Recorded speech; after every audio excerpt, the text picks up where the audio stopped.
Good evening, everyone, and welcome to eHype Business Masterclass.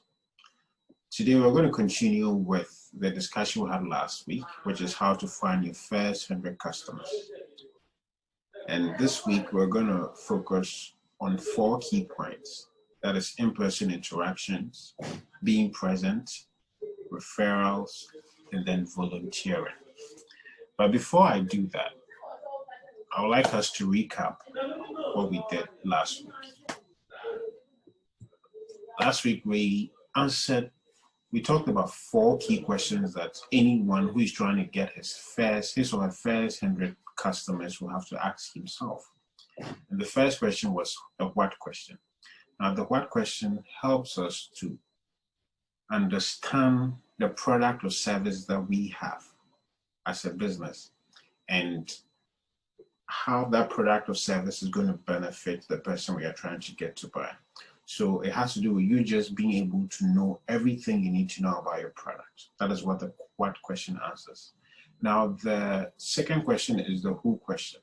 Now, that helps us to know who our ideal customer is, who the person that is best suited for our product is. That is what the who question does. And then the third one is the where question. That gives us an idea of where we can find our ideal customer. And the very last one is how, which is what we're going to be talking about today. How we can find our ideal customers. After we'll be able to ascertain that they actually need our products, we'll be able to find out what key characteristics that they have and where we can find them. How do we then find them? So today's discussion is going to answer that. So how do we answer the how question? Today's discussion, like I said initially, is going to focus on 4 vital points, which will help us answer the how question. Now, the first one is in-person interactions. Second, being present, referrals, and then volunteering. So we're going to take each one of them and discuss them thoroughly. And I'm hoping that by the end of this session, we'll all have a proper understanding of these 4 key points that we just talked about. Okay, so let's take the first one, in-person interactions. Now, when you talk of in-person interactions, it simply means going out there to meet another human being and interacting with them. So you have a business, or let's just say you have a product, and you're trying to get people to patronize that product or service. The first thing you have to do is at least step out there around you, tell people about it. Oh, look, I've started preparing shuttle, so if you ever need shuttle, don't hesitate to contact me. Or maybe I do graphic design, so if you ever need to design something for your business or maybe a product, do contact me. That is the in-person interaction. So you can have a business and then you just want to sit in your comfort zone and expect clients to come to you. Whatever you do, you have to be able to step out there to interact with people, get to know them, and even be able to qualify some of them as clients or potential clients, and then you focus on trying to sell them your product or service. So in-person interactions is very, very, very crucial when you start a business. You can't have any success without doing in-person interactions. So how would you then be able to do in-person interactions, or where can you be able to have in-person interactions with people? Now, that is like more or less like the easiest thing to do, because we can have interactions with people everywhere. And I've just taken the liberty to list just a few. The first one is events. There are so many events that we attend in a year or in a month. So if you go to even just one event in a week and you decide, okay, at this particular event, I'm going to talk to 5 people. And the purpose for that is to befriend them and then later on maybe pitch my business or my product to them. Now, when you go to the event, you're not just going to look for anybody. That's why the previous questions, the who, the what, the where is important. So when you're going to that event, it means that you already have at the back of your mind the kind of person you are looking for. So I'm a guy, I go to an event and I spot some girl in some hot clothing and she doesn't fit my ideal client. I have no business going to talk to that girl or wasting my time with her because I'm there to look for clients. So you have to pre-qualify each person that you're trying to interact with. You don't just go there and you start talking to everybody. So you go there, you see, okay, this person fits the ideal customer that I have talked about in the previous question. So you go and interact with them, try to build some rapport, maybe get their contact, and then, you take the conversation from there. Okay, so events are very cool. You could have tons and tons of people to interact with at events. The second one is public transport. I, for one, I do that most of the time. When I sit in Trotro, I try to talk to the two people sitting next to me. So the one on my left, the one on my right. It could just be something simple. Oh, hello, I hope you're having a good day. Something like that. And then it starts the conversation. And if you're able to do it with some level of finesse, you style it up a bit with your personality. Before you alight at your destination, you should have two friends. So if you're able to do that every single time you sit in the public transport, you can imagine the number of potential clients you're going to have for your business. So this idea of, oh, look, I can't even find anybody to talk to, like, it's difficult to get clients. It's just something that we are making up to make ourselves feel good about not going out to meet people. It's so easy to meet people. So let's all endeavor to do that.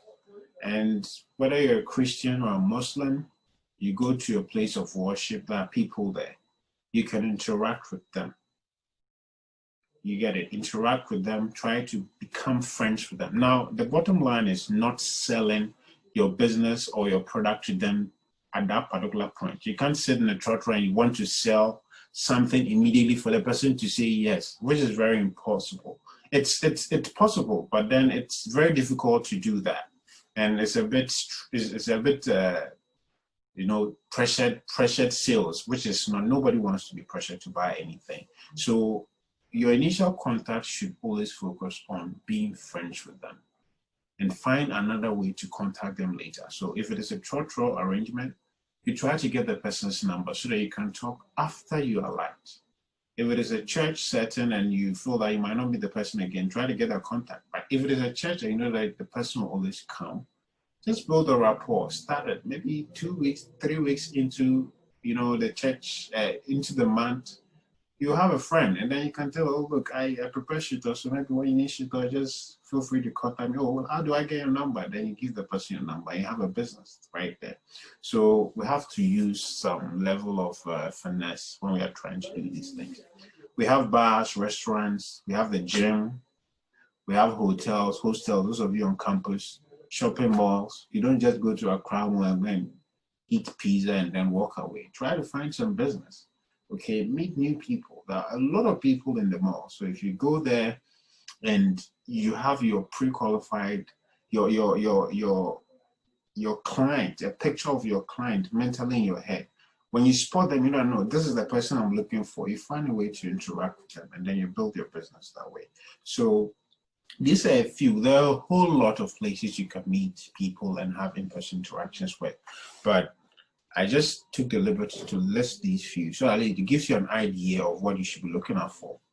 Okay, so after you've decided on the places to meet all these people, how do you even start the conversation in the first place?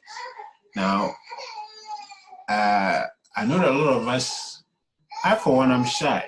So I'm going to give you my strategy. So if I'm shy and I'm able to do it, then all of us should be able to do it because I think most of us here are not shy. I know my shyness is like overboard. So if I'm able to do it, then everybody should be able to do it. So now you've met the person. How do you even start a conversation? It's as simple as that. Just say hello. And there is no technique to saying hello. It's simply just giving the person a very nice smile and saying hello. Unless the person is really having a very bad day, that person should smile back and say hello or hi. And then the conversation starts from there. You don't have to smile, force yourself to smile too much. Try and be natural, like enjoy the moment. Some nice smile, hello, and then it kicks the conversation like that.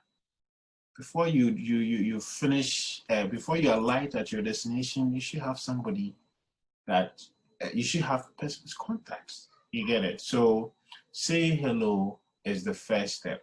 But then anything that happens after that has to be your personality. So you have to add your touch to it. Usually a lot of people give you some techniques and tricks. You have to talk about this. You have to compliment the person's dress. All of that is bullshit. Pardon me for my word, but then that is the reality. Because all those things are different from individual to individual. So if you want to chew and go and pour those things on someone, then you're wasting your time. You meet somebody, say hello, smile. And then let the conversation pick up from there. It will come naturally. Once you're able to at least keep your composure and you're not too scared, it should flow. Now, there's this thing that we also have to take note of. When you're trying to befriend, when you meet the person and you say hello and you're having this beautiful conversation and you guys are feeling the moment, please don't get too comfortable and go and tell them, by the way, I have this tomato paste and it tastes so sweet. If you don't mind, I can take your number and then I'll meet you tomorrow with a sample and then you try. You spoil the relationship. The person will just get the notion that you decided to contact or talk to him or her because you want to sell them something, which is a very bad thing to do. So your first contact, please try and limit it to just being friends with the person. Don't try to sell them anything. No matter how energized you are and how the conversation is going, please, let's not make that mistake of trying to sell them too early. Build rapport. Let them trust you. Let this thing happen by itself. You see, you interact with the person, you call them, oh, look. The person might even ask you, oh, so what do you do? And you tell them, oh, I prepare shit and then sell. And then the thing has brought itself. You don't have to bring this whole conversation up. Okay, and the person will like, okay, look, maybe you should give me a sample, let me try, or maybe the next time I meet you, you can give me one for me to try. And then you have a business. So the focus for the initial contact should be being able to build some rapport first, being friends with the person, at least getting their contact, and then having some conversation after the first meeting. Then you can earn the right to what? Try to pitch something to them. So let's be very careful with that. If we don't do it well, definitely they'll get the sense that, oh, this person is just trying to mess with me and sell something to me. Okay, so let's be careful with that. Now, the second thing is being present. Now, being present is as simple as that. Being present. Let people see you. Let them hear you. Let them feel your presence. Let them know that so-and-so company has arrived. They're here. Let them know that your product is here. Let them smell it. Okay? That is what being present simply means. It's nothing so complicated. We can all do it. Now, how do you become present? You're a business, a startup. You don't have a huge budget for huge PR on radio and stuff like that. These are the simple things you can do to promote yourself and your business. The first thing is you should look good, at least. Nobody want to even get closer to you to hear what you have to say if you smell like shit, okay? You have to make sure you're well-groomed, you're neat, you smell good. Don't smell too good. I mean, like, to the extent that you inconvenience people who have asthma and stuff like that, but at least smell good, okay? That is very important. And you also have to have, it's a must. A lot of people, I've heard people say that, okay, now we're in the digital age, so no need for print out business cards and all of that. I can WhatsApp it to you. Fine, I'm in a rush. You meet me and then I'm saying, okay, please give me your business card. Tell them, oh, please give me your number and I'll WhatsApp it to you. Do you think it makes sense? Yeah, so in as much as I want to go digital, please, let's stick with some of the old school stuff. Having a business card is a must. If you're doing business, you don't have one, please, you've lost.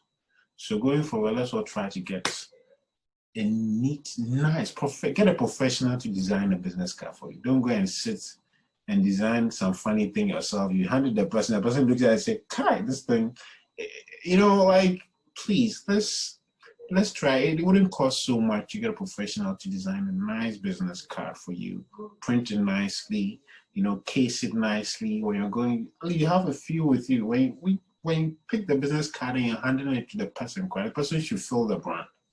You should sell your brand. You don't just print some black and white something and hold it with your number and your name and call that a business card. No, it doesn't. Now, let me not leave this place without mentioning this. When you're designing or somebody's designing a business card for you, you have to make sure that the business card has certain details. Your name,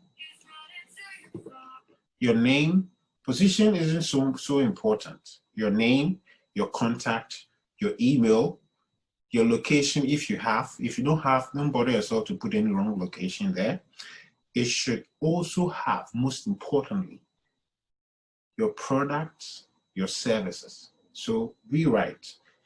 If you had my business card, you realize that in the front you have my name, my position, and my position is not CEO, even though I'm the CEO. It's a consultant. Okay. Sometimes people get, you know, a bit scared when they are dealing with people like that. Oh, CEO, you know, it's some way. So you try to let them know that, look, this is what you do, and this is it's not like you are just holding a position. So I'm a digital marketing consultant. My number, my email address is there. And then at the back of my card, which is very important, you have what we do. So very simple phrase.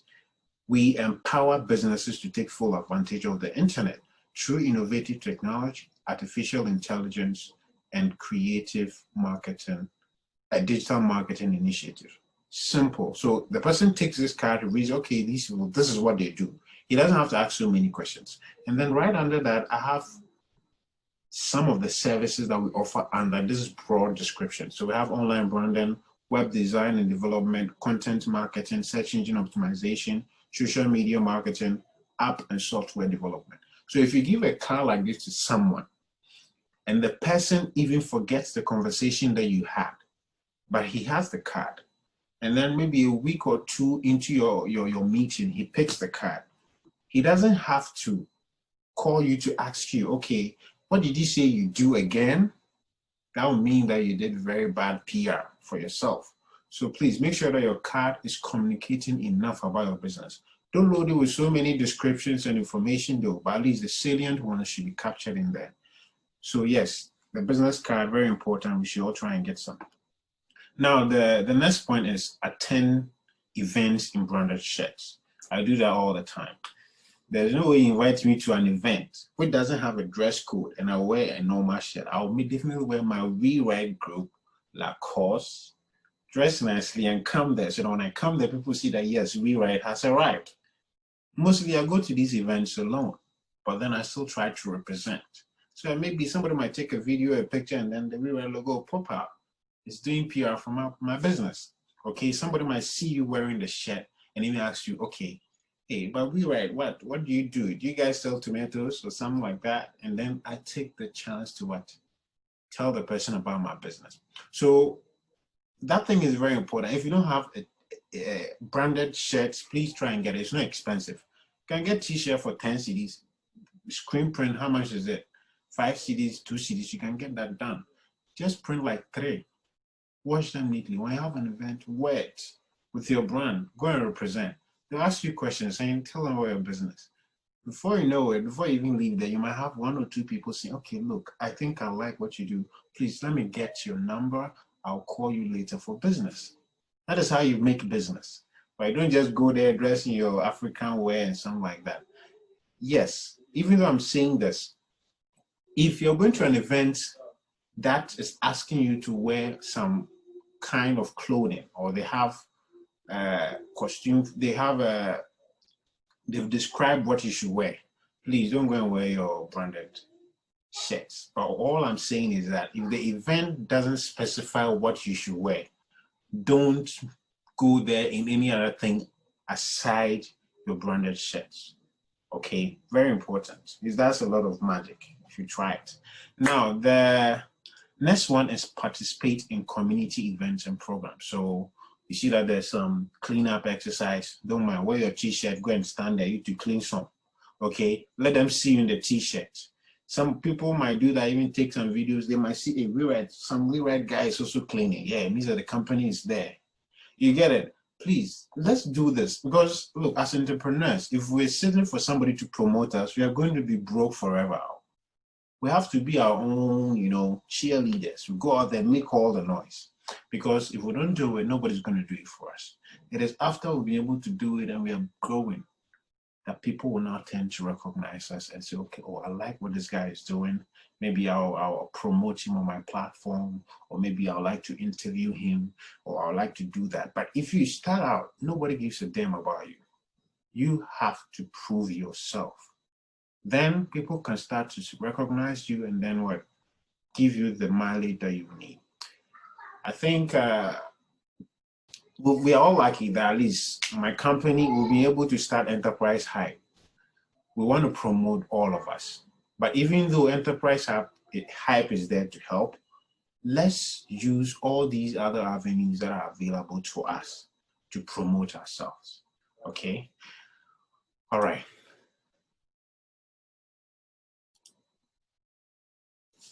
Okay. So the next one is speak up.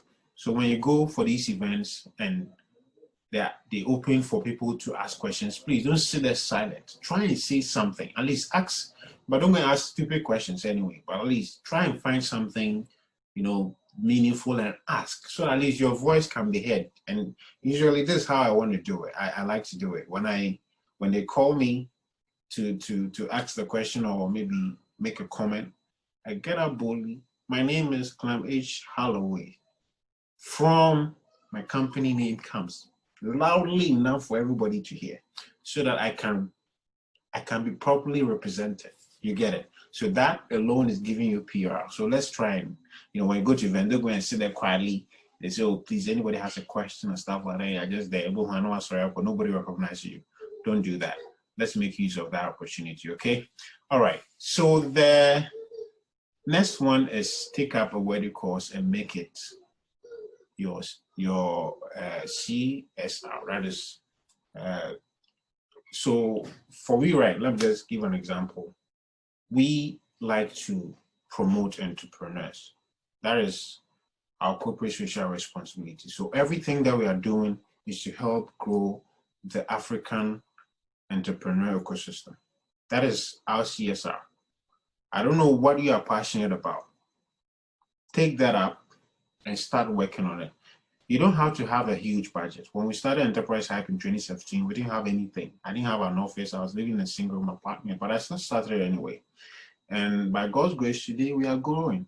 Bit by bit, we are growing. Okay, so you don't have to think that you have to make all the money in the world before you can have your CSR. Have something. Start small. It could just be, okay, maybe every month you do some small cleanup in your neighborhood. That one alone is enough. But just do something so at least people can feel your presence. Because if your presence isn't felt, your business is as good as dead. So let's all try to make use of that opportunity too. Now, the next one is referrals. Referrals, I think we all know what referrals are. Now, there are a few points I want to talk about. Now, when you talk about referrals, most people think that before somebody can give you a referral, he or she has to use your product or service. That is totally wrong. You don't need the person to use your product or service before you can tell the person, oh, please refer me to somebody who might need my business.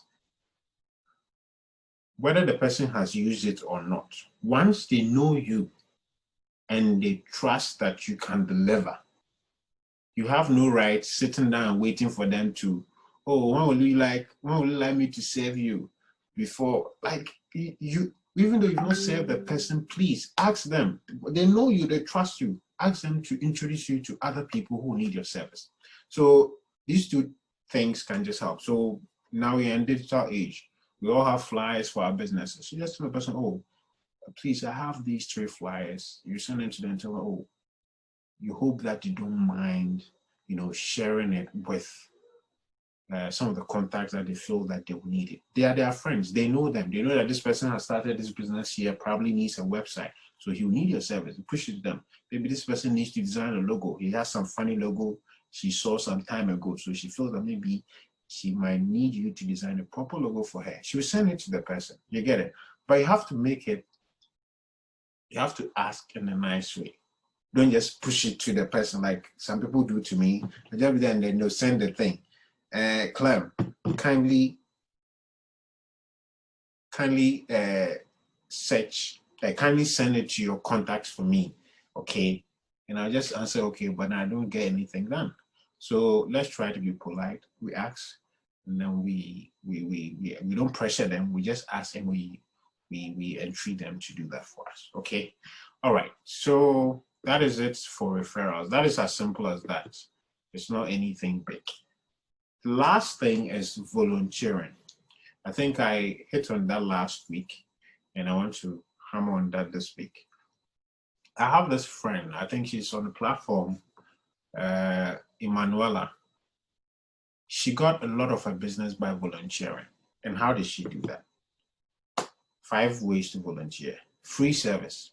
So she'll see a company, maybe an NGO doing something that she's passionate about. She, okay, look, maybe you need a graphic designer.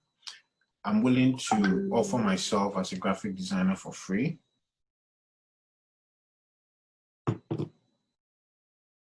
Graphic designer for free.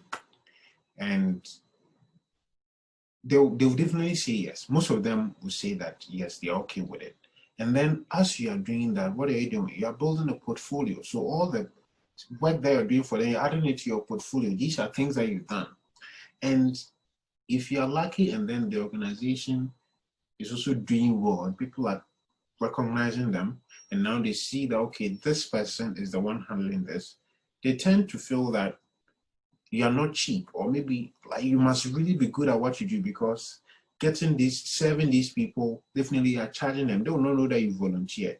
And because of that, somebody could give you a business. Somebody could see the work that you've done for ABC, NGO, and say, okay, look, I like this guy's work. I would like to work with him. And then you get business. You get it. So when we start business, even though we need money, we shouldn't focus so much on getting money. We can also offer free service to get business from there. Now, the next thing is skills training. So you can offer to train people with the skills that you have. The NGOs that do that. So if you find an NGO that maybe is training people and you are a seamstress and you feel that you can support, go and volunteer. Do something. Somebody might see what you're doing and they want to give you business. Now, fiscal presence. There's some organization that will just need you to come, maybe help with some cleanup, help with some arrangement, stuff like that. Just go there. But definitely when you're going, don't forget to wear your company branded t-shirt or Lacoste. Very important. Just go there and represent. Okay. Now the next thing is advocacy. So you could be an advocate for them. You tell them, look, I support what you're doing and I want to be an advocate. I'll make all the noise. I'll wear your t-shirt, I'll do this. And then they recognize you as an advocate. What that does is that when they get opportunity, when somebody they know wants a service that you offer, definitely don't bypass you and go and give it to somebody else. You can get business from there. And as you are doing the advocacy, find a way to, fuse it with your service, something like that. Just get creative with it. And then definitely you'll be able to get some business from there. Now, the last thing is social media promotion. So you can offer to share their flyers on your status and do things like that, promote their course for free. You're not charging them for anything, but just do that. They recognize you as a part of what you're doing. And then if you're able to handle it well, they can give you business, or you can even get business from another person based on what you're doing for these people. So these are the few things that I think if we are able to follow, we'll be able to get our first 100 clients. Now, there are some other points that are left. We'll discuss them next week. That is the social media, email marketing, and then content marketing. That one is huge. So we're doing that next week. I think our time is almost due. Pardon me, I think I've been talking for too long. But just to recap, we talked about in-person interactions. You know, get out there, meet people. We talked about being present, your company t-shirt, very vital. And then getting referrals, and the person doesn't really have to use your service or product before you ask for referrals. And then the last thing is volunteering your service, your time to be able to get business. Thank you so much for being my audience today. It's very unfortunate that our time is due and we cannot even allow for questions, but we can always ask the questions on our platforms and then we'll get back to you. Thank you so much and have a wonderful evening.